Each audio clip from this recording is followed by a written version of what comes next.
Hello, foreign friends. This is JR from JRC Visa Consultancy and Immigration Services, and we're gonna talk about Philippine visa and immigration fact. If you're actually watching our previous episodes, we talk about the retirement visa. Retirement visa is one of the preferred visa, a special visa here in the Philippines that will give you a permanent residence. Now, last two episodes we've talked about the requirements, the visa deposit and the police clearance, the marriage certificate if you're applying with a spouse, the birth certificate if you're actually also applying with your children below 21 years old. Now, here's another set of requirements, the medical. The main purpose of the medical is to profile and check the retiree applicant if you don't have any contagious disease. Because those are the things that actually, like, there is a retiree coming here to our office and we're gonna assist them to the medical. They're a bit worried. JR, I have a high blood pressure, I have this and that. As long as you don't have any contagious disease, that should be fine. Because high blood is common for 50 years old and above. What else? High sugar. But if you have tuberculosis, that would be a different story. You might be required to have another x-ray and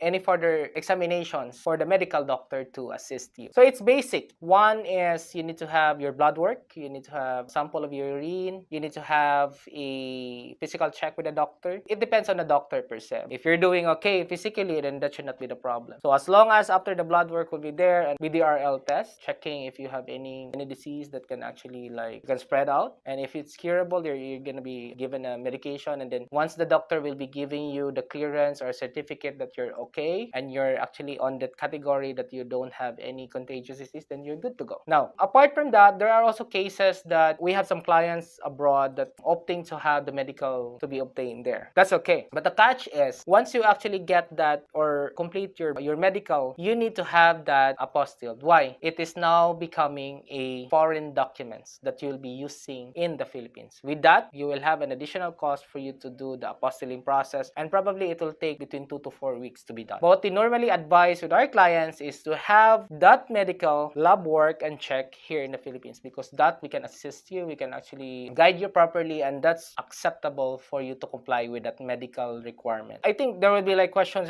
JR, how tedious is it? It's simple. I have done that several times already. We have actually our doctor that we actually talk from time to time, bringing some clients, and we somehow observe the process, and we're gonna make it easy for you, and we're here to let you know the process here in the Philippines. If you plan to move to the Philippines with all your reasons for you to have perception for you to have a good life here, I think one thing that you should bring in with you, your patient, and that is where we will come into play, so that we will let you understand what is the culture here and how we do things here. We will do our best to let you understand that. So with that being said, we'll be seeing you in our next episode. Thank you for your time. Do appreciate it. And again, a favor, please do like, share, subscribe, so that you will be notified with our next episode. Thank you. Bye-bye.